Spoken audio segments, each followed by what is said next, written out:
Andy, my dude, have you heard of the magical website builder known as Squarespace? Ugh, not another Squarespace ad. I feel like every podcast is sponsored by them. Hey, don't knock it till you try it. Yes, okay, it is overhyped, but actually it lives up to the hype. Squarespace is like a website fairy godmother. With a click of a button, your site transforms into a beautiful masterpiece. A website fairy godmother? That sounds interesting. What makes it so magical? Well, for starters, those slick templates make anyone look like a professional web designer. Pick one, customize the colors and fonts to match your brand, and voila.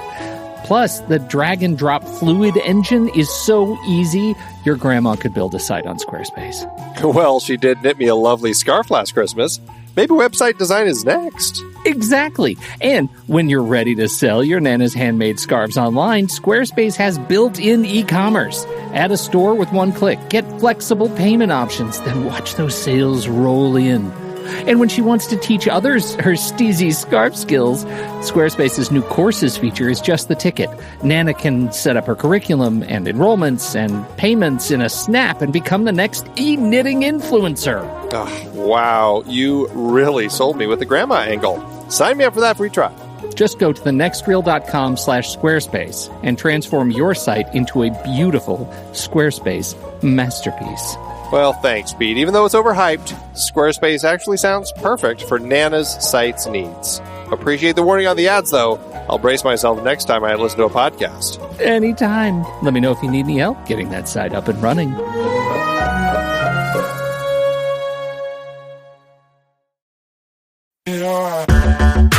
Andy, can you believe we've almost hit 700 episodes of The Next Reel? I know, it's crazy. And with all the other episodes in our family of podcasts, we are well over 1,200 episodes of movie conversation. It's really pretty amazing that we've gotten to have these in-depth movie chats every week for over a decade now. And we couldn't have done it without our loyal community of film fans. Their support over the years has meant so much. For sure. That reminds me, we should give the merch store a shout out. Buying shirts from thenextreel.com/merch is a great way listeners can continue to support the show. Plus, they get to sport our great designs. Absolutely. I think sometimes folks forget we have a variety of shirts, mugs, phone cases, and more available. In fact, a great place to start is with a shirt sporting the Next Reel's logo. We also have that classic Fast Times Spicoli Surf School tee, or the weirdly popular Rusty's European Tour shirt. The one from National Lampoon's European Vacation. Why is that so popular? Search me, but we have sold a ridiculous number of those. I guess there are a lot of Rustys taking trips to Europe? We're always adding new designs based on movies we've covered, like our brand new design for a streetcar named Desire, featuring a streetcar named Desire. So if you want to rep your love of TNR and films, head to thenextreel.com/merch. Every purchase helps us continue to have these weekly in-depth conversations. So visit thenextreel.com/merch today. And as always, thanks for listening and being a part of the Next Reel community. We've got lots more great movie chats coming your way. I'm Pete Wright. And I'm Andy Nelson. Welcome to The Next Reel. When the movie ends, our conversation begins. In just a matter of seconds, you're going to hear a classic episode of this show from back in the day when we called ourselves Movies We Like. It took us a while to settle into the show's format, so you'll notice some differences as you listen to these episodes. For instance, it takes us a bit of time to actually get into the conversation about the movie. Things like that. But we're still proud of the conversations about the movies themselves, and we think they're worth keeping in the library. So enjoy these episodes from our back catalog. And you can become part of our Discord community, learn more about the show, and find out how you can become a supporting member at thenextreel.com. So thank you, everybody, for downloading and listening to The Next Reel. We appreciate your time and attention, and we hope you enjoy the show.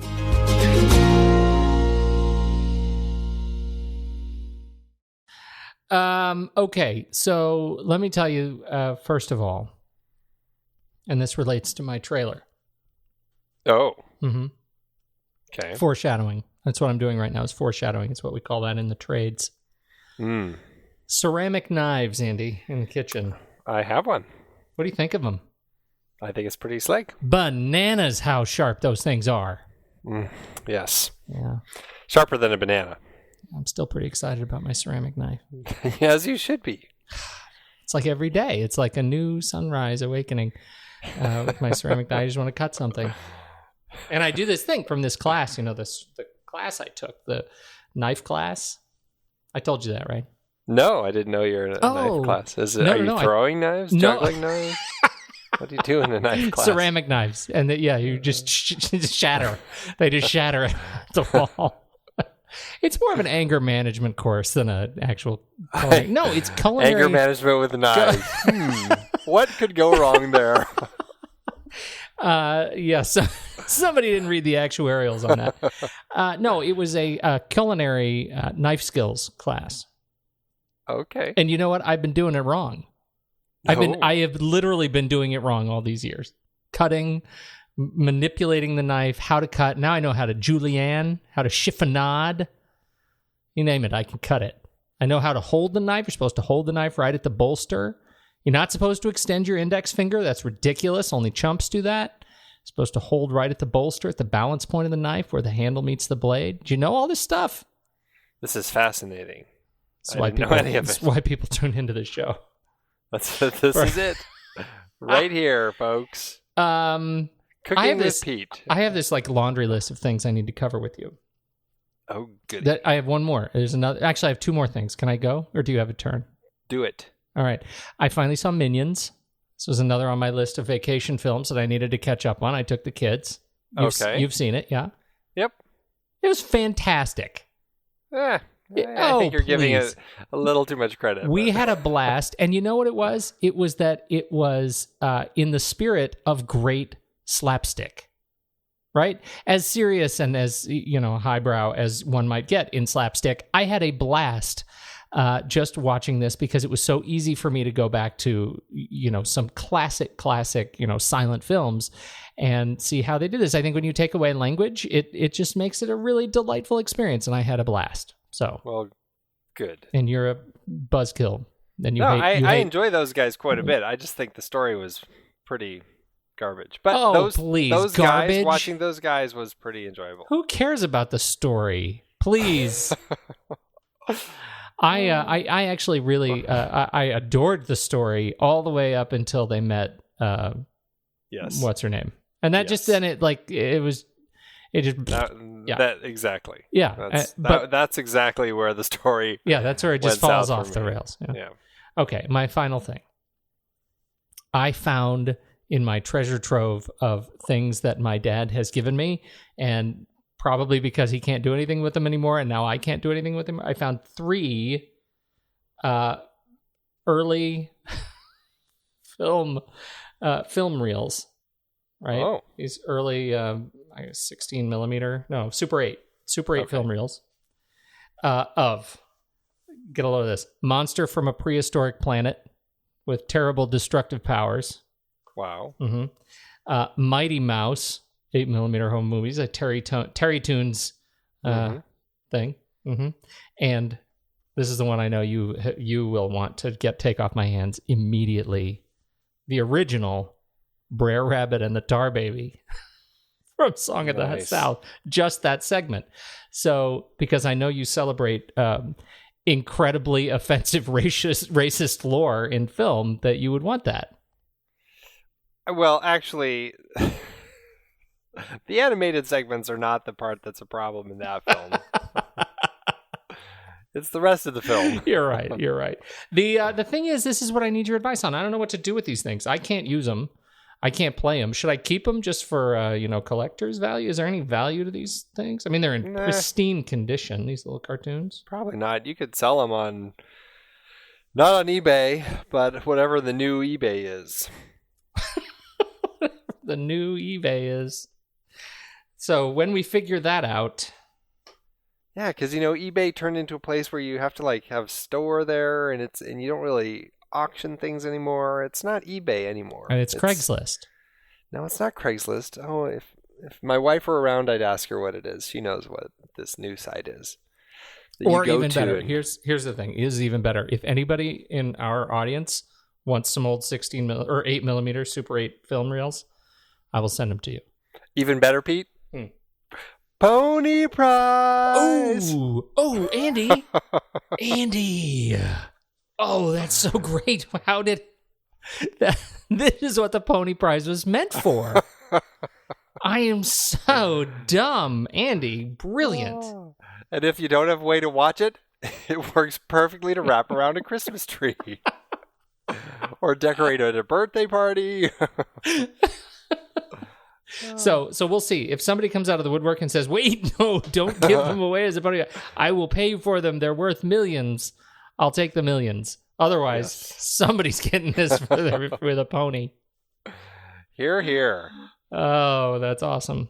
You got anything? You got any stories? You know what I watched? What? Limitless. Had you never seen it? No, I had never seen it. I didn't think it looked very good, but Chad, one of our film board periodic attendees, told me to watch it, and he said it was really good. And I watched it, and I kind of really loved it. Oh, yeah. No, I really was surprised. I was like, God, I thought this looked horrible, but I had a great time watching that. So, fantastic little film. What a relief. I'm so glad to hear you say that. Yes, we can be friends still. Well, yeah. Because, our relationship is on a razor's edge. Yes, it is. I actually really enjoyed it, and but I haven't watched the TV show. There's a spinoff, right? I did know that, but I have not watched that either. I don't know. Has it even started yet, or was it just announced? I don't even know. I'm not sure. It's not that's not a man. I'm so glad you enjoyed that film. I had a blast in that movie. I loved it. So yeah, a lot of fun. Anyway, yeah, a lot of fun. We have a blot spot. We do have a blot spot. Last week. Would you like to do the honors, sir? You bet I would. You guys covered The Deer Hunter extremely well. Thank you, Ben. We appreciate that. I agree that the biggest issue is just the length of the film, particularly in Act 1. The acting performances were stellar, and the varying impact of the war on those three guys was intense. I just needed that first hour to go by quicker. I can definitely see why this is a critically acclaimed film and Oscar winner, but I doubt I'll ever watch it again. Your rank, 121 out of 198. My rank, 139 out of 198. That's pretty close. Yeah, pretty close. Yeah, that's pretty close. It was interesting. Got some mixed comments on Facebook out of that first hour comment in particular, and it was funny just to see the split. People who just loved the first hour, loved that it really built up that the emotional connection we have with these characters as they go off to war, and people who agreed with us. So I think it's funny because this is one of those, the gift of perspective. I am so cemented in my belief that first hour is way too long. And I can't seem to see it any other way. I need to cut it. I want to edit the film myself. I see the point. I totally can understand that, but and maybe if I'm in the right mood, like if I'm in a yee sort of mood, maybe I can sit down and really take that wedding in and just revel in it. But not this time. Yeah, no, not this time. I think that's it for the old business. Shall we tell the people where we're from? Where are we from?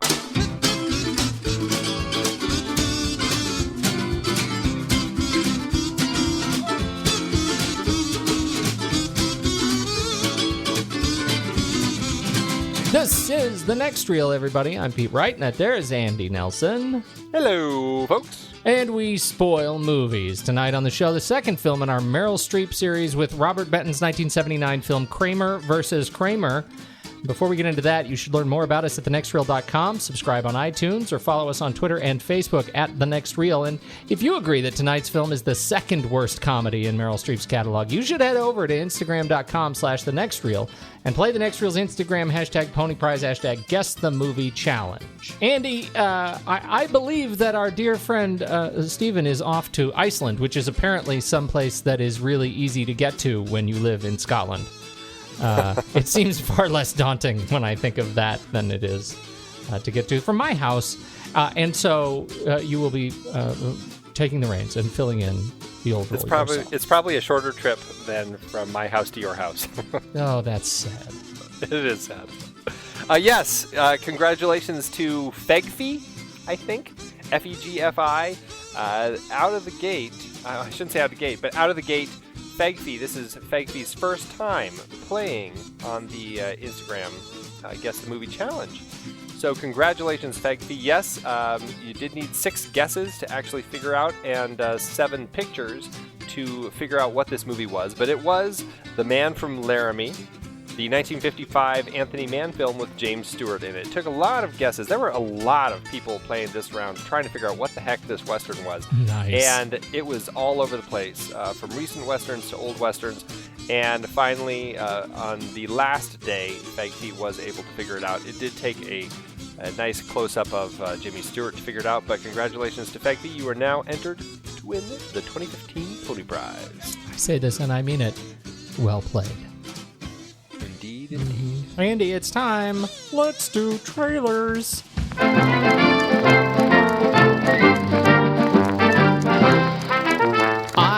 I can't believe it, and I think it's because I was gone. I missed this. This trailer came out 2 weeks ago, and I missed it. I can't believe it because I'm really excited about it. Are you ready? Can you guess what it is? I'm super excited. It must involve knives. It does. It does. Can you guess even off of that? Do you want to even give it a shot? And it involves. There's even more foreshadowing from earlier in the show, and you did it. I did. Yes. Could it be Bradley Cooper's new cooking movie? Yes, it is. It's the cooking movie. It's Burnt. The spiritual sequel to Chef? That's exactly right, Andy. I'm so excited about this movie. I saw the trailer and I just got giddy. I love movies that take place in the kitchen. I loved Chef. I love anything that takes place in the kitchen. I'm not big on the cooking competition shows, but I am a big fan of the cooking almost as much. And let me tell you, it was difficult for me to choose between Burnt and the Scout's Guide to the Zombie Apocalypse because, I also love zombies. So this was really difficult for me to choose. But I ended up going with this one because I think Bradley Cooper looks great. Who are we kidding? The dude wants to, run a restaurant that makes you be sick with longing. I just love it. And here's even better. I couldn't place John Wells right off the top of my head. I knew him. I knew the name. It was really, really, he was just right there. But come to find out, and he is the writer behind many of my favorite episodes of ER and The West Wing. He did The Company Men. And he's been around for a long, long time. I just think he's terrific. And so I think this could be a really, really exciting film. And he just did August Osage County recently. Oh, that's right. Well. That's exactly right. Yes, he did. Yeah. So but even better, in terms of the cast, in addition to Bradley Cooper, we have Sienna Miller and our new best friend, Alicia Vikander. We're talking about her everywhere right now. Lily James, Uma Thurman, Emma Thompson, Uma and Emma. What? Whoa! Uma, Emma, and you know what else? Omar. Where's Dave Letterman when we need him? Uma, Emma, Omar Sy, Matthew Rise, Sarah Green, Richard Rankin, Chelsea Lee. It's a great cast of chefs and cooking people, and I look forward to it. Are you excited about this one? As excited as I am. And Daniel Bruhl. You didn't say Daniel. I didn't even say Daniel Bruhl. I'm an idiot. It's a great cast. And Stephen Knight is the screenwriter on this. We love Stephen Knight. I am always excited with Stephen Knight projects. So this is definitely one I'm excited for. I think it looks fantastic. And count me in. Yes. Oh, that Daniel Bruhl. They're cooking up another good one here, Pete. You know where that Daniel Bruhl is from? You know where he's from? No, Spain. Barcelona. Barcelona. Huh. Man, my Spanish is impeccable. You should move there. You'd be closer to Iceland. That's right. Oh, dear. Let me see. 23rd October 2015 in the USA. But it looks like it starts, I think the earliest release, I think, is in Italy, Singapore, October 15th. So October 15th, it doesn't get to Sweden, I'm afraid, until December 4th. And I'm very sorry about that. Indeed. Yeah. Indeed. It's interesting it's opening in October because it's really not a good October movie for Halloween. But you know what is? What? My movie. Can I just say, let me just add, because you mentioned the October release thing, in Brazil, Chile, and the Netherlands, that's when you want to go see Burnt. It opens November 26th, and you could celebrate the U.S. Thanksgiving. There you go. That is the appropriate holiday to celebrate, but only if you're probably an expat living in one of those 3 countries. Right. It's a great expat movie. That should totally be the tag. It's a great expat movie. Okay, back to your movie. I'm so sorry. That's okay. I know you're just trying to get away from my movie because I hate you. absolutely refuse to watch it. My trailer is for the terrifying-looking film The Witch, which is kind of a film that takes place in it's like the Salem witch trials era, early America, and it's this family who it looks like for, I don't know, religious reasons or something, they leave town and go kind of create their own little farm area away from town, and it looks like just awful things come from there. It's there's witchcraft, black magic, possession, all sorts of things happen as this family starts to unravel and tries to figure out what the heck is going on. It looks just terrifying. It looks creepy, everything about it. The period, the cast, everything just works really well to create a mood that is one of complete horror and fright. And I can't wait. I think it looks like a fantastic, fun, dark film to watch. This was a Sundance hit, I believe. Robert Eggers directed it. He is mostly known as a kind of a production designer for a lot of short sorts of projects. And this is his first directorial film. So I'm curious to see how this one does and what sort of play it ends up getting. But I will say, it looks flippin' freaky. It looks horrible. It looks just... it's awful. There is... it's so... and when they start putting like the quotes, the quips up on the screen, and there are things like, it makes me feel uncomfortable as if I shouldn't be seeing these things. I will say one of the members of the cast is a man named Julian Richings, who is just a scary looking dude. Like he, I'm sure he's very nice. He looks scary. He looks like he is just iconic and scary. And you may know Julian Richings if you're a fan, as I am, and you may find this strange. I'm a big fan of Cube. Oh, I love Cube. Yeah, he was in that. Except for the ending. But yeah, wasn't he the guy in the very first part? Alderson. Yeah, you don't want to be that guy. But no. So he's the guy. Like he's you. That's how you know him, because he was prominent in the trailer. Yes. And so anyhow, I don't like this pick of yours, but I respect your right to pick it. How's that? I think that's fantastic. I think that Tommy and I might have our own little October film board sub show. Oh, it's not. It'll be Film Board After Dark. And you know what's funny? It's like there's nothing in the trailer that is explicitly horrifying, but they do an amazing job. I mean, in terms of the artistry of the trailer, an amazing job of convincing you that what's going on just between the clips that you're seeing is the worst thing ever. Absolutely. Yeah, there's a reason Robert Eggers won the directing award at Sundance. They said, to a director who demonstrated a consistent and excellently rendered vision, creating a story that was hauntingly detailed as it was masterfully executed. So, looks good, looks creepy. Can't wait to see it. Very exciting. All right. Now, I will say, considering this is supposed to be, it's perfect for a Halloween movie, it doesn't have a release date yet. It's kind of, it's just kind of still going through the cycle of film festivals. September 2015, it'll be playing up at Toronto International Film Festival, and it's not slated for USA release until next year, folks. What's going on? Wow, come on. That's horrible. Give it to us at Halloween. It'd be perfect. That's all I have to say about that. Yes, it would. You'd be right. All right. Pete. Yeah? I'm leaving you. All right, a little closer together.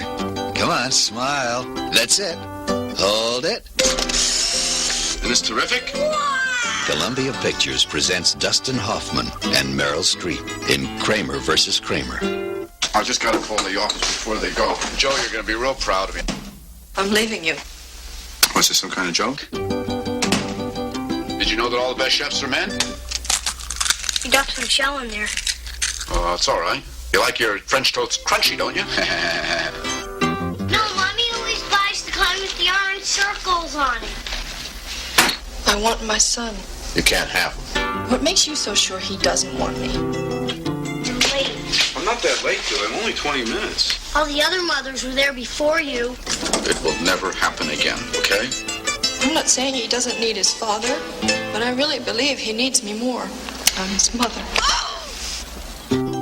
My wife says that she loves Billy, and I believe she does. But I'd like to know, what law is it that says that a woman is a better parent simply by virtue of her sex? How does it feel? Good. Okay, keep going. Keep it going. Keep it going. That's terrific. I love you, Billy. Oh, that's terrific. How do you feel? Good. You look great. Kramer versus Kramer. All right, Andy, we've got this. 1979, Kramer v. Kramer, directed by Robert Benton, written by, as adapted by Robert Benton, adapted from the book by Avery Corman. Stars Dustin Hoffman, mostly Dustin Hoffman, and then people that interact with Dustin Hoffman.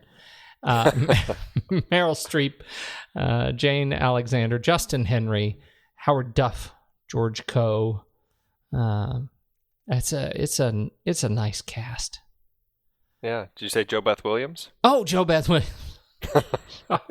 Can't forget JoBeth Williams. Yes, I'll go out to dinner with you. She is delightful, you know. And it's funny that Meryl Streep was originally supposed to have the JoBeth Williams role. Do you know that? I did. Very interesting. That would have been a different role for her. It would have. Yeah. Probably would have got an Oscar nomination for it. Just going out on a limb there. Yeah, right.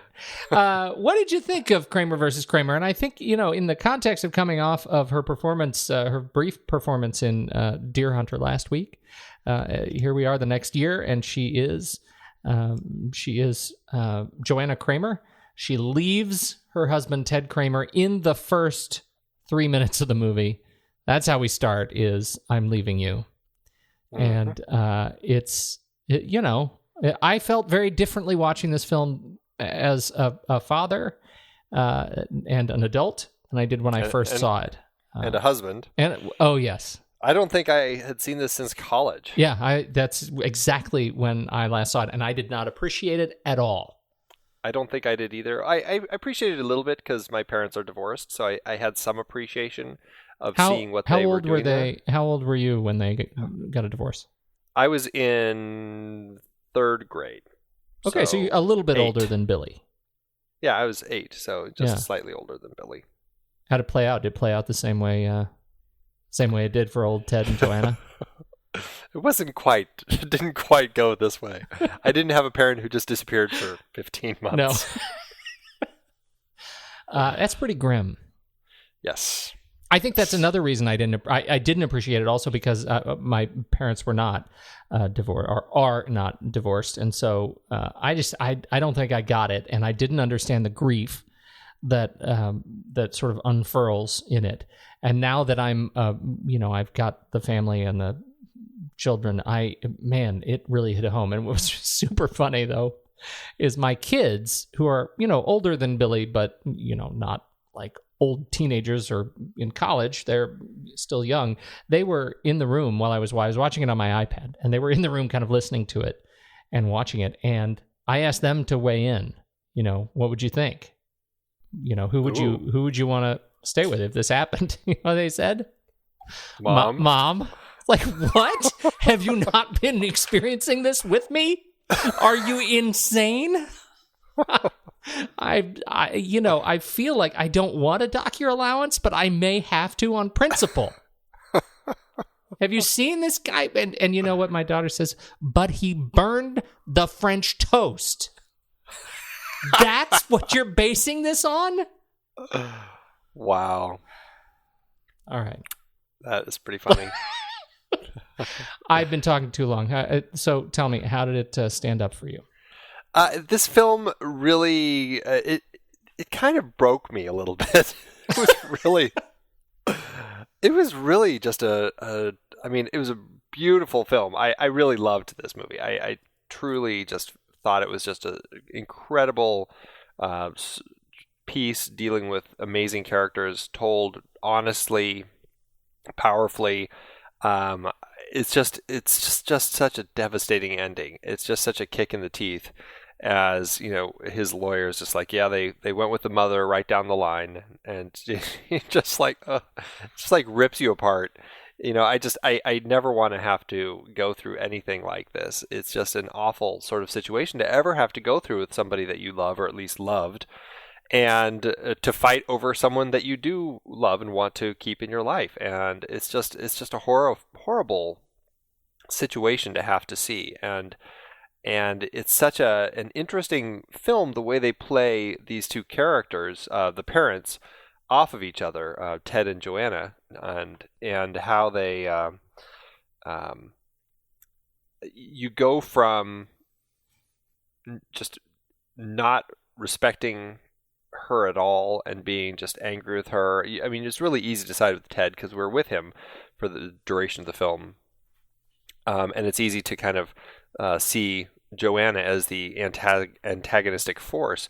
But toward the end, there's those moments where you see those glimmers and you start kind of understanding things, and you can start seeing things from both perspectives, and then it's just like, oh, what's the right decision? And you just don't know. And obviously you still want Billy to stay with Ted, but it does break your heart at the end when Joanna really kind of decides, even though he's awarded to her, that she decides to give him up after all. And it created an incredible feeling of joy and heartbreak all at the same time. I agree with you. My memory of it was that it was more of a story of litigation, right? For me, what stuck in my memory from the last time I saw it was that the movie was, more than 3/4 them dealing with court. Yeah. And so the weight of the film, it really is split kind of down the middle, right? The first 50 minutes it's the slice of life stuff. It's Dustin Hoffman, Ted Kramer, learning how to balance all of this stuff, right? Learning how to balance work, learning how to balance the schedule and his son's schedule, and try to keep everybody fed and happy. And he does such a tremendous job of capturing those little day-to-day experiences of anger and frustration and joy and love, and to go from his experience screaming at Joanna, who had just left him, when he kicks the pan, and as they're that kitchen sequence in the very beginning when he does burn the French toast, to he's smiling and he's trying to put on a happy face, and my first thought was, where is his sadness? Like, where is his grief? And when it all came out as he kicks the pan, that, as you said, that broke me. Like that I felt like I got caught up to his angst and anxiety and fear and frustration and anger, and it was just wonderful that we get to watch him and Billy transform over the course of this film. And that, I think, is an interesting thing in terms of the protagonist, who's the transformational character in the film. And I think every one of these characters goes through not an insignificant transformation. And I think that lends to, or that adds to, so much of the complexity of the film, and the demands on these actors to be able to kind of pull that off convincingly. But you're right, man. It starts out small, it blows up right in the middle, and it ends on such a tiny, intimate little bit of redemption and love and grief, and but the intimacy between them, I think, ends up being really beautiful. It does, and there are those moments in the courtroom where you see just the awfulness of divorce court as the lawyers really are doing their job. I mean, they're digging into the dirt, and they have their claws out, and they're just hacking and slicing at the opponents, and it's painful to watch. And there's that awful scene where Ted's lawyer, Shaughnessy, is digging into Joanna, and I can't remember about what specifically about, but the failure speech, being a failure, yeah. and Ted is just looking at her, and it's like that incredible moment where they both are fighting for the right to have Billy live with them, but that is an amazing moment where their love for each other still is able to come out. His love for her, where he is like, no. And he's kind of, from his seat, he's gesturing to her, shaking his head, no, you weren't a bad mother. You were a great mother. And it really touched me that despite everything going on here, all of the pain and torment and this fighting over their son, that he is still able to have that moment and say, you are not a bad person, you are not a bad mother. Yeah, and I think the converse is true too. When when he takes the stand, and her attorney is grilling him about when Billy falls and nearly loses his eye, and you see that look of complete betrayal on his face, that he can't believe he's being grilled when it's a kid. Kids fall, they get cuts, everything was fine. He felt bad about it, but that betrayal, that was just a snippet of conversation in a coffee shop or in a restaurant, and she shared it with her attorney to have it used against him in that way was just awful. And you could just feel the whole intensity for me is that these people have handed their lives and the decision about where their child is going to go to two attorneys that they're paying to be there, and an elected or appointed employee of the government, right? They're giving their child's future, the decision about him, to a government employee who's never lived in their house, who's never been there, who's just taking what is presented the way it is presented. And that is just diabolical. And I think I think there is a lesson here, which is, boy, if you're going to get a divorce, go for mediation, because, wow, you don't want to see it get to court. It's interesting. Dustin Hoffman talked about how he, like, between setups and stuff, he was just chatting with the court stenographer who they had in the room, who was a real court stenographer. She just knew what they were doing, so it made sense to hire a real stenographer to kind of do that. And he was just chatting with her, and he's like, oh, so what do you do? Do you do this sort of stuff? And she's like, oh, I did divorce court, but I stopped doing it years ago. It's just, too painful, and it's just, I couldn't be around all of that stuff. And he's like, oh, so what do you do now? She's like, I do homicide. And he's like, really? And she's like, yeah, it's so much better. Give me homicide any day of the week over divorce court. It's so much less stress and pain. It's like, I think that opens your eyes for how awful divorce court can be. Oh my goodness, that really is. So that was one statement that I walked out from. The other one that I think this film is, sort of wearing on its sleeve, and obviously the book too, is that, this is the divorce stuff is not the surprising stuff. Like divorce is hard, and it's there's I don't know, is there such a thing as an easy divorce? But really, this is so much more of a story about gender roles. And the fact that, like, if you swap these characters and you have her keeping Billy and he walks out, and she is now having to balance her career and bring groceries to work and have wine spilled on the stuff that she's doing in the middle of the night and burns a French toast.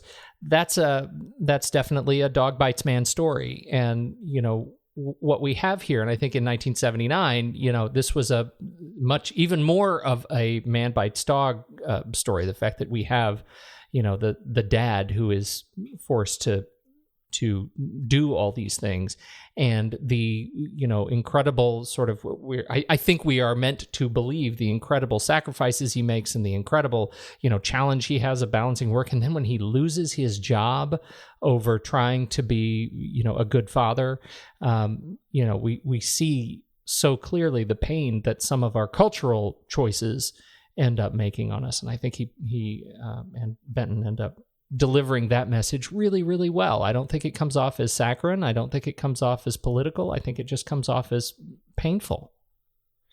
It really does. It's an interesting glimpse into how people deal with things and just kind of societal expectations of things. One thing that really struck me is when, after Billy falls and gashes his face, and Ted runs him, blocks, like carrying him, running down the street to an emergency room.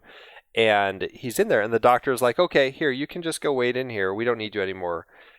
And it just is like, are you kidding me? I'm the dad. I'm going to be with my son. It's such a strange perspective back then that, the mom would be the one who would stay with the sick kid. The dad would just go to the waiting room and not worry about it. And to see that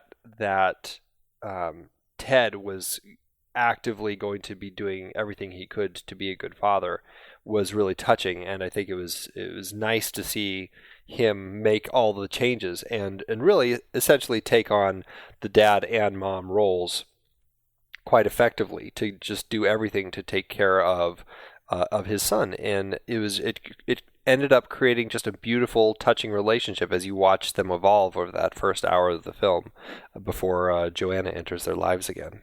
Yeah, and it was interesting. I found myself frustrated at one point, thinking, "Gosh, I'm missing Meryl Streep, right? I want Joanna to be. I want to see what's going on in her life." And I thought that was a really interesting kind of structural choice to not give us any of California, and that was about 20 minutes into the film, and or to not even see a postcard arrive. We find out later Right. that postcards had arrived, but we didn't know anything. And really, they obscure the time passing. And I'm not sure why that is. That was one of those things that really stuck out to me when we come to terms with the fact that she's been gone for 15 months. I had no idea until they said it, when they first met, that they had, I knew time was passing. I knew he was getting better at this stuff, but that she was gone for so long when she came back. And that was a surprise to me. But I think she needed to just disappear. And in hindsight, I think she needed to be gone for us to really get to know the struggle of his transformation, right? How hard it is for him to change and learn to balance those things, and how hard it is for Billy to adapt to just, having a single parent home and to really kind of fall in love with his dad again, and come to terms with the fact that, mom left, but it's not because she doesn't love me. And you get to see that. So There's a reason that little 7-year-old Justin Henry was nominated for an Oscar. I mean, he really was incredibly honest in everything that he did, and he was a kid. He didn't feel like a kid acting. He felt like an actual son of these two people. Mm-hmm. Yeah, the hospital scene you bring up was the one where I made that note too, which was, when Hoffman was holding his head, and they did that side shot, and he was laying down, he's holding his head, and you see the doctor kind of on the other end doing the stitches, but watching him react to every time the needle hit his skin was really, it was incredibly touching and terrifying, and it just pulled all the heartstrings, the dad heartstrings for me. Yep, absolutely. And Justin, since we're on Justin Henry, he's done a little bit. He's got some other credits that he's known for. Anything that really stands out to you in terms of where he went from here? Well, I think 16 Candles is probably the big one. He was still pretty young when that came out, yeah. I think that was when he did most of his stuff. I mean, he's relatively young still. He was the little brother in that. Nothing else that really stands out as anything that I've ever a lot of shorts, a lot of it's a little TV. He's got some I think he after playing a number of these kind of small roles and stuff, he went to college and got a BA in psychology, and then it looks like he co-founded the Slam Dunk Film Festival in '98, and he continues making occasional appearances in film and TV, but is the regional director of sales at VO since 2009. Well, he nailed it as a kid in this film. It was really beautiful. Yes, yeah, I definitely was impressed with pretty much every moment of him on screen. Yeah. Let's see. The other cultural statement that I walked away with was the horrible commitments we make to our employers. And, that scene where he's talking to his boss and he says, you'll have me 110%, you'll have me 125%, I have this totally under control. And you can see he's nearly breaking down in tears. And this is, of course, the day after his wife leaves him that he's having this conversation. And, I'm in here, you asked me to lay it all out for you, I'm in here, I'm doing it. But out there on the other side of that door, you have me, I have this totally under control. And of course, that's terrible foreshadowing because he's not going to have it under control. He's a disaster. And he ends up falling apart, and at least to the point where his work performance does suffer, and he loses his job, and that becomes kind of a pivotal point of crisis in the film, and it's also heartbreaking. I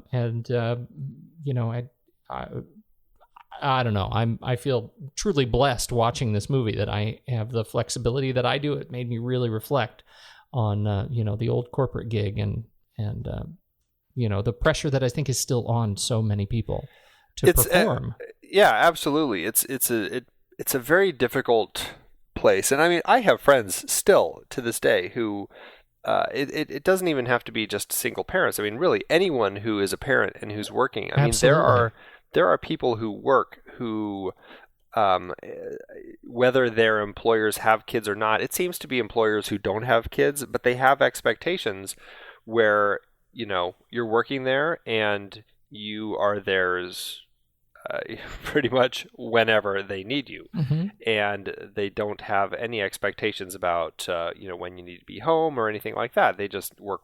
And I think it is just a detriment to familial situations. It really is very hard. And I think it's also just a detriment working that way to just a person making a strong moves forward in life. I think it just mentally, I think it can be a bad thing to get wrapped into, where all of a sudden, your life has disappeared into this company and where are you 10 years later? I think, the other thing I wonder is how much of that experience is uniquely American. And I wonder if our friends in Europe have that same sort of response to the film, to that particular commitment to work and the balance of work and life and personal, professional. So, I'd be interested in some thoughts on that. Definitely hit us up on Twitter. Absolutely. Okay. Let's see. I have one point that I'm going to hold because I know you're going to talk about this later. I'm going to hold it, but I'm really excited to bring it up. Oh. But I want to talk about it later. Okay. But that was man, I'm excited about it. Okay. Okay, so let's talk about other members of the cast. We talk about anything else about Mr. Hoffman? He was going through a divorce when he was making this, and actually he didn't want to do the role because he was going through a divorce when they sent him the script, and he met with Benton and Jaffe, Stanley Jaffe, the producer, and he's just like, I don't want to do this. I don't want to bring my personal life into this. It's too painful for me right now, and I don't think it will. It doesn't feel as honest because this isn't what I'm experiencing. There was a lot of things that he was going through as he was dealing with this. They kind of convinced him to do it, and they convinced him by agreeing to let him kind of help rework some of the scenes and everything, and to kind of help, I don't know if he helped, but just kind of look at some of the edit and stuff, which Benton had never, Robert Benton, the director and screenwriter, had never done before, but he let him do that. And they were able to kind of rewrite this character into something that Dustin felt was incredibly honest. And I feel it's an incredibly honest role that he did here. And he created this amazing relationship with Justin through all of this, and just a lot of the stuff, like he and Justin kind of came up with that ice cream scene that was done so well. And I mean, it meant, additional lighting. They had to change a bunch of stuff because that's not how the scene was scheduled to actually shoot. So they had to relight it and, of course, delay the schedule and all that, but it ended up being a really strong scene. And so, I just think that Dustin brings a lot to films. I think he always brings a lot of honesty, and this, I think, really is just a strong example of that. Absolutely. And his ability to carry this and as a believable Father, I felt like he's a guy I would hang out with. You know what I mean? Like this is a guy that I felt like I could personally connect with, particularly in these more emotional scenes, standing around in his kitchen. His conversation with Jane Alexander after the accident in the kitchen when she is weeping because she believes it's her fault. I mean, it was just an incredibly touching experience watching them together. Okay, so he was nominated for Best Actor for this and won one of the litany of awards for this. Meryl Streep. Well, hold on. Since you brought the Oscar up, I was going to jump into Oscars all at once, but I may as well do this now. Yeah, I'm going to pepper them out. We got to pepper them out. So, okay, excellent. Well, so I didn't realize this, but back in 1974, Dustin had protested against the Oscars, saying that they were obscene, dirty, and no better than a beauty contest. And so I guess at the time, people were really curious as to how he was going to actually handle winning if he did win. And he did, and the first thing that he said, I guess, when he got to the stage, he looked at his Oscar and he said, he has no genitals and he's holding a sword. And so people were still trying to figure out where he was going to go with there. But then he really kind of spoke really honestly. And he said, I'm up here with mixed feelings. I've criticized the Academy before with reason. And everybody all of a sudden in the crowd got quiet. And he said, I refuse to believe that I beat Jack Lemmon, that I beat Al Pacino, that I beat Peter Sellers. We are part of an artistic family. There are 60,000 actors in the Screen Actors Guild who don't work. You have to practice accents while you're driving a cab, because when you're a broke actor, you can't write and you can't paint. Most actors don't work, and a few of us are so lucky to have a chance. And to that artistic family that strives for excellence, none of you have ever lost, and I'm proud to share this with you, and I thank you. And so that just chokes me up right there. I know, it's incredibly beautiful and amazingly grateful, and that wasn't all of his speech, but he that was the part that really I think got the audience to kind of really get why he was so upset, I guess, with the Oscars back in 1974. But very touching and well worth his win in this film. Absolutely worth his win in this film. All right, now Meryl Streep. Yes. She is the reason we have gathered here today. It is so nice to see her in this film. She is just from the very. I mean, she dominates the screen.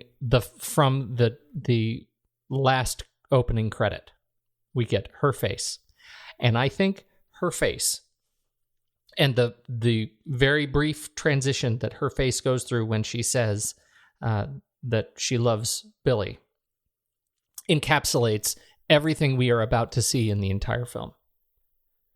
Yep. It is beautiful and sad and longing and tragic all at once. I think her performance is fantastic in this film. I deeply enjoyed watching her. And as we said in the beginning, she wasn't supposed to play the Joanna role originally. She and yet I'm deeply relieved that she got it in watching it this round. Well, she was involved when she was making this. She was involved in filming Manhattan with Woody Allen, and she was also doing some plays in kind of a repertory theater in New York. And they were actually nervous about offering her the role of Joanna because they're like, you can't do all of this stuff. And she's like, come on, I'm just at the beginning of the film and at the end of the film. There's a lot of time for me to do all this other stuff and get it done. And she did. She juggled it all and managed to make it work really well. The thing about Meryl in this film is, and it really holds true for all of her films, is no matter who the character is, she really looks at finding what it is in that character that she can that is good and that she can connect with. And Joanna, she really saw her as this woman who was just kind of mentally ill. She had this depression and she was really struggling. As much as she loved her son and wanted to be with him, she was just lost, and her kind of mental illness that she had put her in a place where she just had to leave so that she could figure out who she was, or she would have probably ended up killing herself.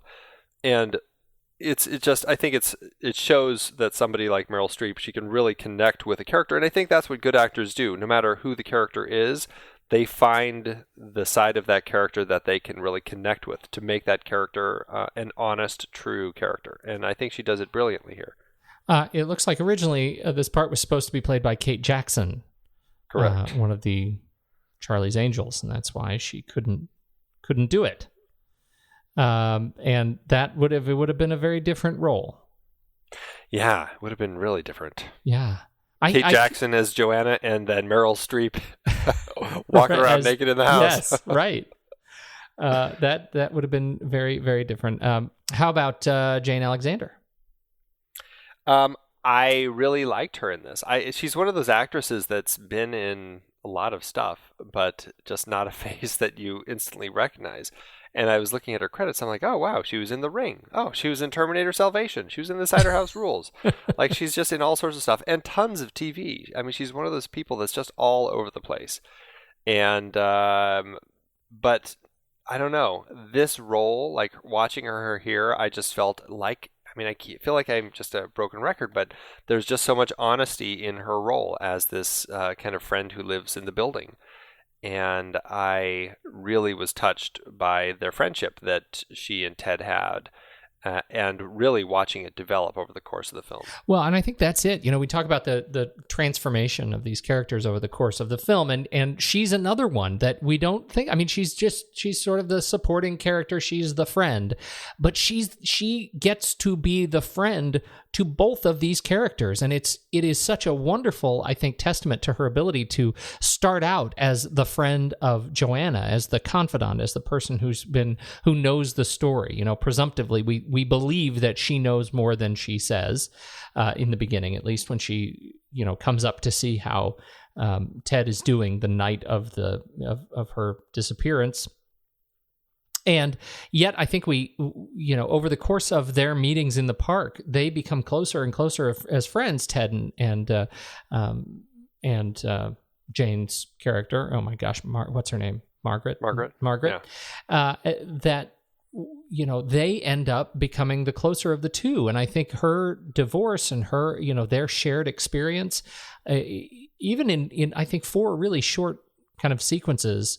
Or scenes, we end up with a great understanding of who she is and why she is important in these people's lives as the neighbor. I think it's just fantastic. And another one where, she was well-deserved nominee for the Best Supporting Oscar. And she was nominated against Meryl Streep for Best Supporting Actress in this film. And obviously Meryl Streep took this one. Yes, she did. Rightfully so.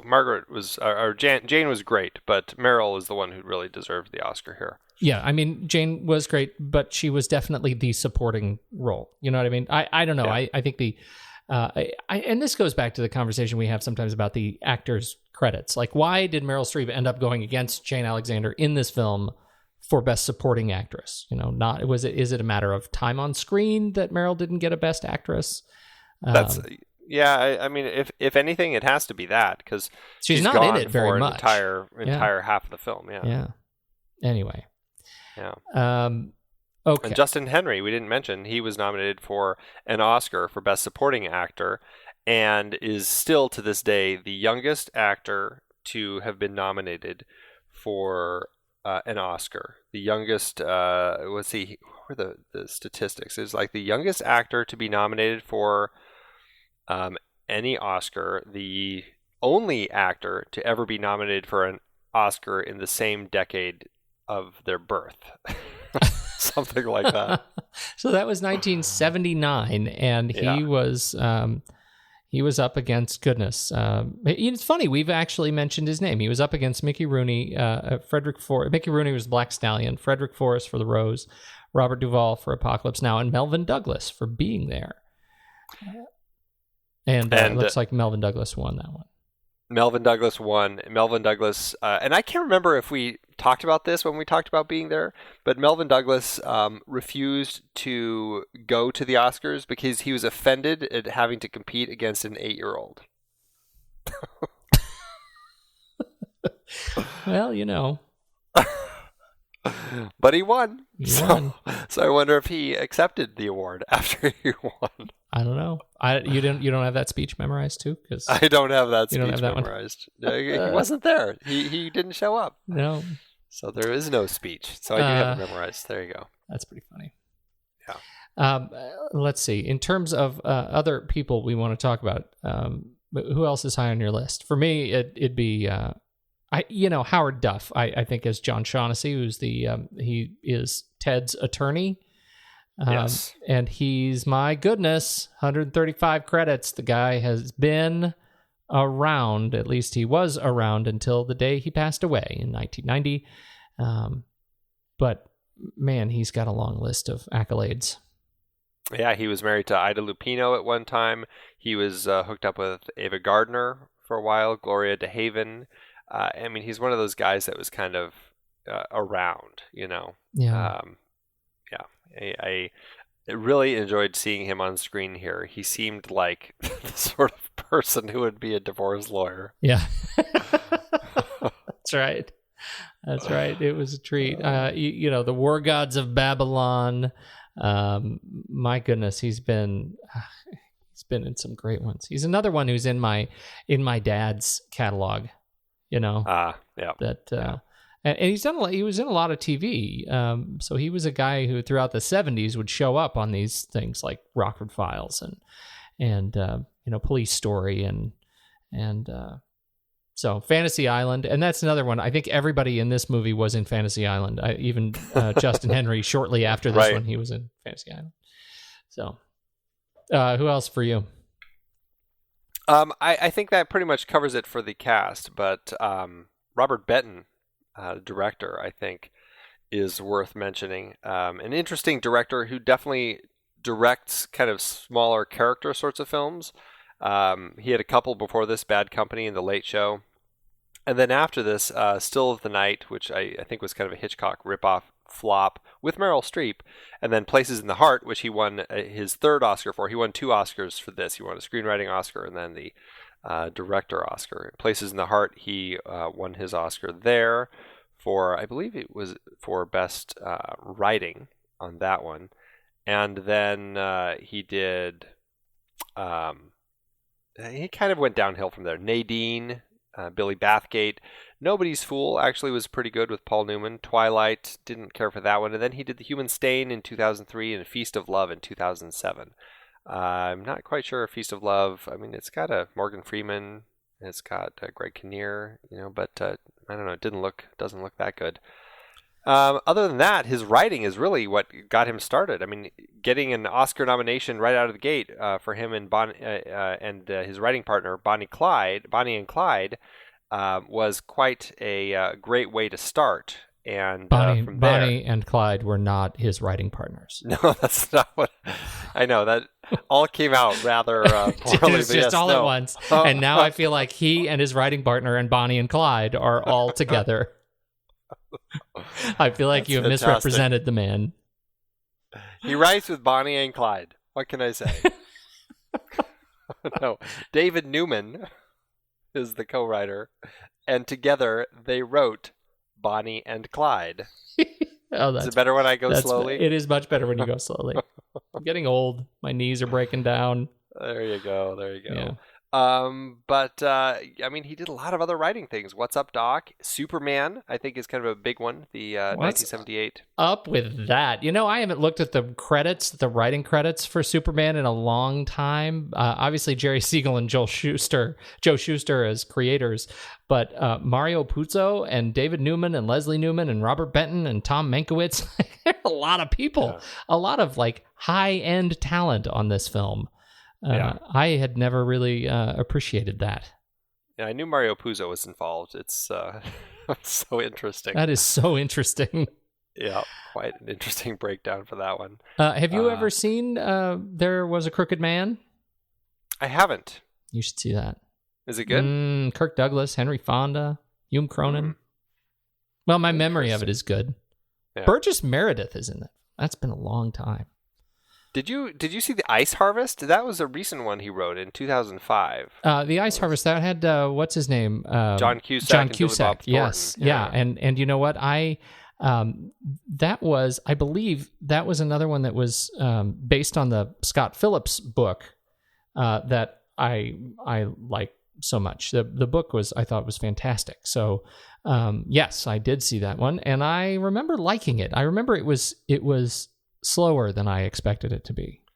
Yeah, I remember liking it too, but it obviously isn't one that stuck with me at all because I don't remember much about it. That Harold Ramis directed it. I remember it being way out of context. Yeah, right. For a Harold Ramis film. Anyway.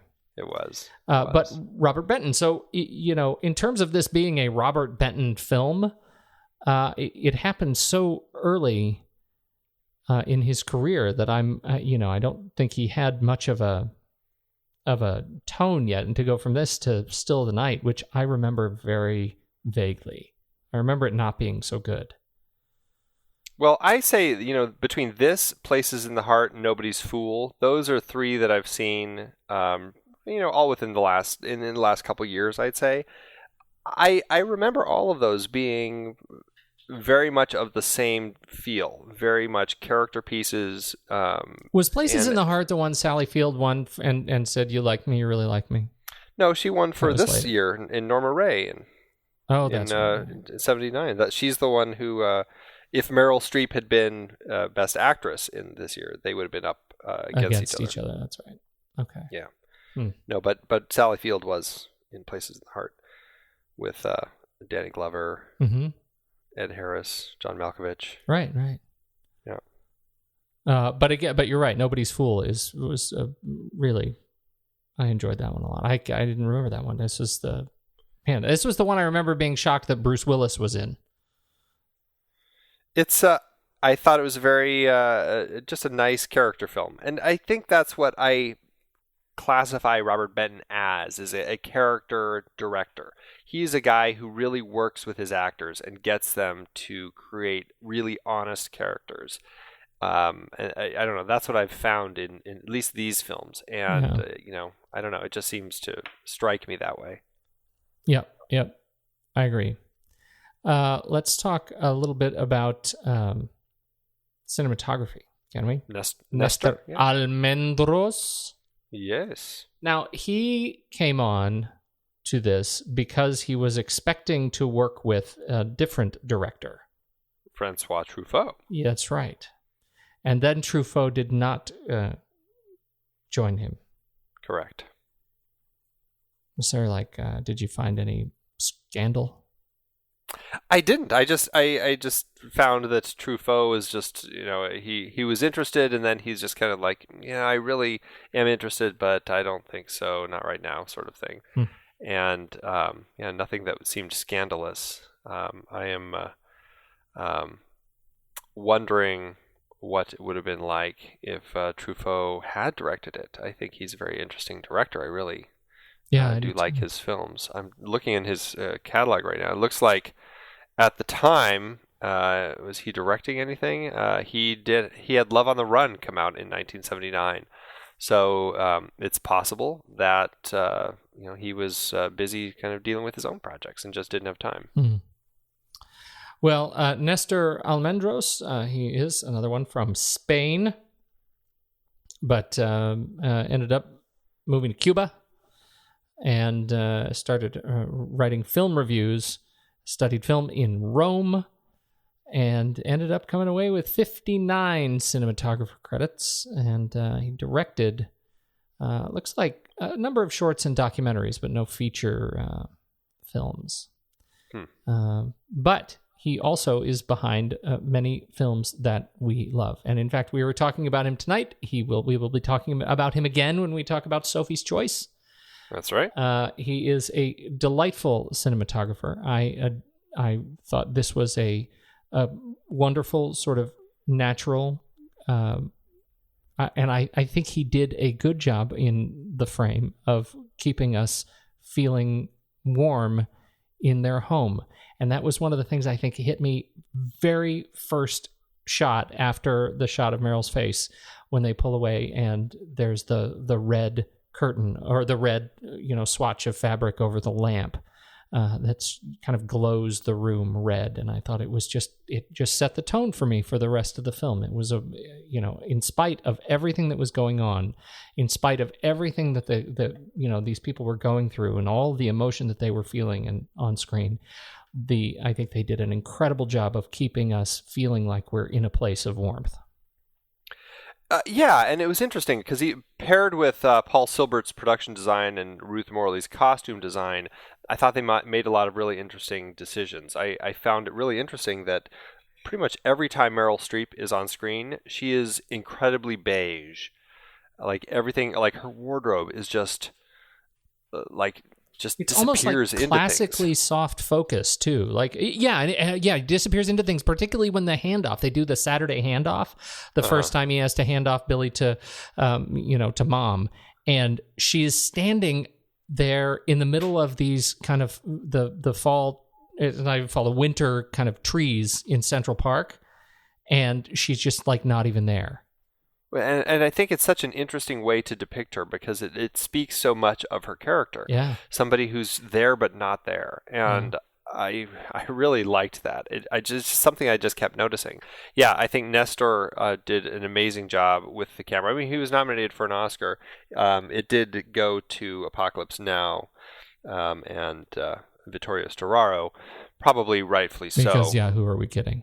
Yeah, but still, I think Néstor, considering the type of film this is, really, really did an incredible job creating the right feel for it. My very favorite shot is such it's the first shot where we see them going to court.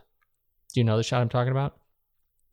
It's a shot out in front of the building of her and her attorney walking into, we're standing in the rotunda. And her and her attorney are walking toward camera. And as they walk toward camera from the outside, the camera tilts up very, very slowly. And it tilts up seemingly forever until we get all the way to the third floor balustrade. And there is Dustin Hoffman standing there looking over the edge. And there's no sense that you can actually see that he's watching them. It's not like a stalker kind of moment. And there are a number of those in the film, but it is one of those moments where you feel this sort of the distance between them, and using the physical space in that courthouse, I think that is a beautiful, brief segment that visually tells a significant story. Yes, absolutely. Okay. Anything else on Néstor? No, I think that's it. All right. Who else is anybody else on your list? I think we've mostly hit it. It did end up winning 5 Oscars. It won for Best Director, Robert Benton; Best Screenplay, Robert Benton, based on the novel; Best Picture, and then Best Actor and Best Actress. And I think all of them were well deserved. Best Supporting Actress. Best Supporting Actress. Yes, sorry. The other pictures that were nominated, All That Jazz, Apocalypse Now, Breaking Away, and Norma Ray. It's interesting that this film is such a personal film, and I don't know, I guess it just kind of speaks to the 70s that this was the type of story, even though the middle of the 70s, Jaws all of a sudden started shifting things and creating these big tentpole sorts of films that studios would be clamoring for and now seem to only be interested in. There were still solid character films coming out years later, so I think it speaks well to that. How did it do in the box office? This film did pretty well for itself. It was quite the box office success, the highest moneymaker of 1979. And this film cost $8 million to make, which in today's dollars is about $25 million. So, I mean, that's pretty good for an intimate little film like this. Domestically, it ended up making just over $106 million, which is about $341 million in today's dollars. All told, it ended up making about $935,000 per finished minute, which in today's dollars is just over $3 million per finished minute. So definitely did pretty well for itself. In adjusted dollars, it is number 20 on our list. All right. Not bad. I think we should rank it. Let's do it. Head over to flickchart.com/thenextreel, and if you want to be like Ben Lott, you should actually register an account for your Next Reel activity, and then you should start ranking the movies we've talked about. And let's see where your rankings come in with our rankings. You know what we need? We need like a tool We need a tool that would aggregate, like, you could like put in, here's my ranking for this movie, and we could see what the range is, don't you think? A little Flick Charters a poll of all of our listeners. Yeah, that'd be cool. I wish I was smart enough to make that. That would be cool. That would be awesome. Whoever is smart enough to make that touch base. Oh, you should touch base with this, because that would be great, right? Where you could go in and you could just a little web tool. It just says, "What's your ranking of this movie?" And it would go back and calculate. And here's the spread, so we could see what the spread is of like an aggregate spread of all of our listeners. See how right we are or how wrong we are. Because there are a couple we've been, Man from Uncle, wow. Yeah, I think we're gonna fall on the wrong side of history on that one. I stand by our conversation. I think people are are taking that far too seriously, that movie. Yeah, I stand by it. All right, here's the thing. This movie, I've said, it's beautiful, it's gorgeous, it's wonderful. It broke me as it broke you. This is gonna be a hard one to rank. Yeah. Well, let's see. All right. All right. Oh, wait. There's one point I forgot to make. The music. That was the point. Oh, you got so excited about that. Yes, because I hated the Cavatina, the Deer Hunter, and the classical. I just thought it didn't work at all. And this one I loved. I loved the use of classical music. And the thing I was thinking about you, that for me, it hit me like the Volunteers car driving through the map, but in a really good way, was the theme song that is then they're walking down the street and it turns out the theme song's being played by the two street musicians, which I thought was so great. That was a strange little choice. It was such a great choice. It was such a great nod to wink kind of a moment. And so that was my point. And I am much chagrined that you didn't bring up music, because that's kind of your thing. I had it written down and I just I missed it. Yeah. All right. I put everything aside because I was focusing on the Oscar stuff, I guess. I'm sorry. I blew that for you. All right, let's go on and rank it. That's okay. Yes, let's rank it now. All right, you ready? Oh, I'm ready. Kramer versus Kramer or Kind Hearts and Coronets? I'm going to go with Kramer versus Kramer. I am too. Kramer versus Kramer for the win. Kramer versus Kramer versus Sleepless in Seattle. Okay. I'm doing I'm going to go with Sleepless in Seattle, but it doesn't pack the punch that Kramer versus Kramer does. No, it really, really doesn't. And here's the thing. I as hard as it is to watch Kramer versus Kramer, we didn't even talk about the kind of emotional impact of the end, right? Yeah. Like, our protagonist, if there is one in this film, wins. Yeah. Like, he gets to keep the boy. Right. And that's like the moment on the top of the Empire State Building where they touch for the first time. It's like you get that jolt, that magic. Man, that is a magical thing when they actually come to terms. And she says, "How do I look?" And he says, "You look great." Terrific, right? That too. I'm sure there were a lot of takes. Maybe I saw a different one. I'm going to go with Kramer versus Kramer. You just swayed me. You really did. That's okay. Kramer versus Kramer. Best job I ever had. Kramer versus Kramer versus Fight Club. Fight Club. Hands down, no contest. All right, I'll say Fight Club. Heavy Kramer up. versus Kramer versus The Descent. I'm gonna have fun saying that. I'm gonna say Kramer versus Kramer. I am too. As much as I love The Descent. Kramer versus Misery. Kramer versus Kramer. Yeah, I agree. Kramer versus Double Indemnity.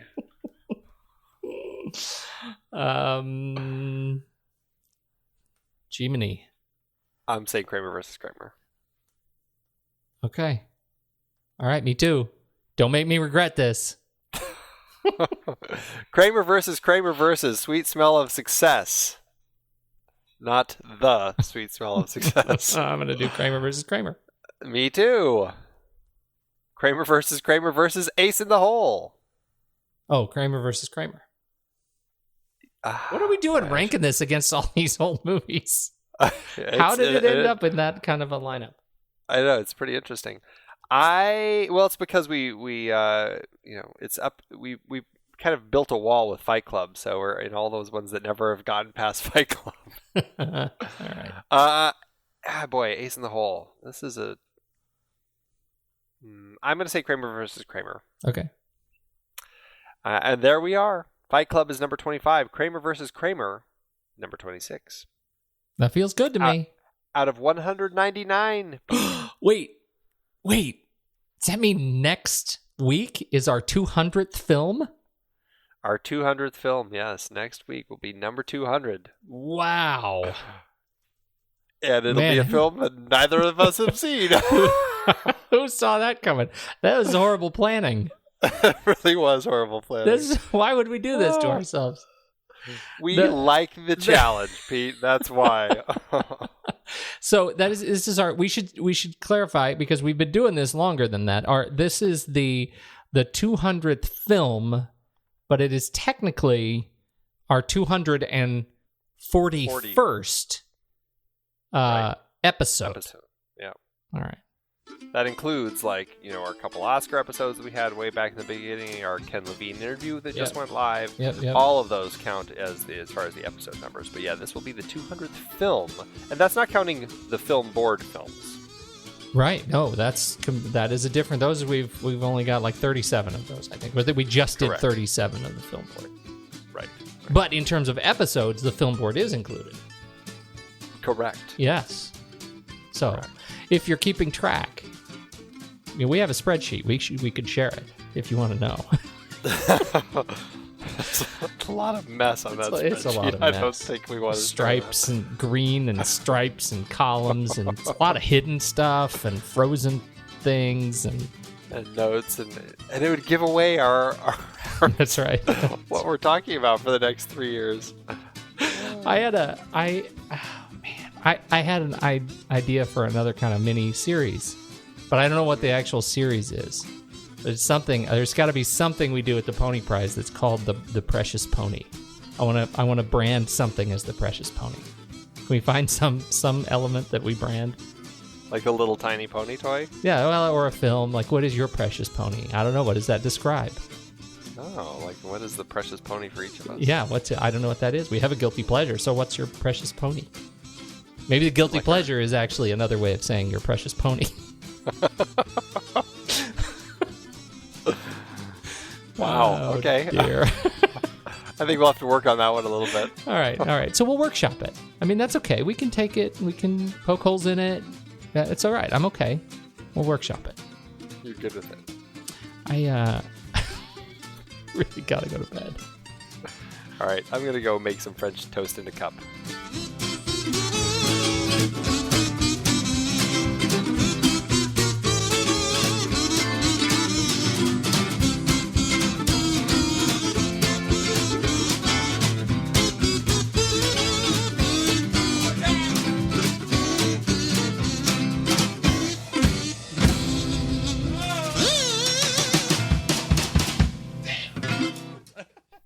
Mine comes, it's a pretty recent one from 2014 from Eben Lee, 1 star. I just hate this movie. It's so dumb. Kid would never have to take the stand during an appeal trial. In an appeal, no new evidence is reviewed or witnesses called. Basic facts about the courtroom totally ruined the rest of the movie for me. Stupid. Wow, must be a lawsuit student or something. Yeah, right. So funny. I love the feedback is, Dean 59 responds, it didn't come anywhere near ruining it for me, but that bit of melodramatic creative license did stick out to me when I first saw the film and its religion release. And actually, it's doubtful a judge would have required the child's testimony and blah, blah, blah. My goodness, can we stop talking about the law? It's just too much. It's funny, we didn't even bring up that this movie is now cited, I guess, pretty regularly in divorce court when they're deciding who to give the child to. And this movie actually changed the precedent of giving the child automatically to the mother, and they actually started looking at parents as both 50% having equal rights to the child. So yeah, and that was all. I mean, if you want to see that, that's his monologue. I mean, it really carries it in and when he takes a stand, it is a beautiful monologue about parenthood, and I think it's I think it's terrific. Absolutely. Yeah. All right. What's your But not according to Neb Student, who says typical 70s trash. We thought that we would be safe renting a PG movie, but true to 70s form, it should have been rated R. They show a woman completely nude. The description says that it is a movie about family values, but it is the furthest from family values. It portrays a woman leaving her son and husband behind because she, quote, isn't happy, end quote, and proceeds to show the husband sleeping around. Definitely not a family movie by any standards. Sleeping around? They were divorced. Right. Goodness. Oh my goodness. I think they saw different movies. I like one of the comments. One of the comments for this person. Studies show that people from even the best families who attend church together even, are at some point in their lives completely nude. This begins at birth and ends with death. Shocking, I know. That's pretty good. That is great. I fear the human form. Oh. That's so funny. Well, I give it 5 out of 5 stars. Madison.com. Wait, what? You were saying? I give it 5 out of 5 stars. It's definitely a 5-star movie for me. Excellent. Yeah. It is hard to believe we have been having in-depth conversations about movies since 2011. You are telling me. Producing this show week after week requires a ton of work behind the scenes.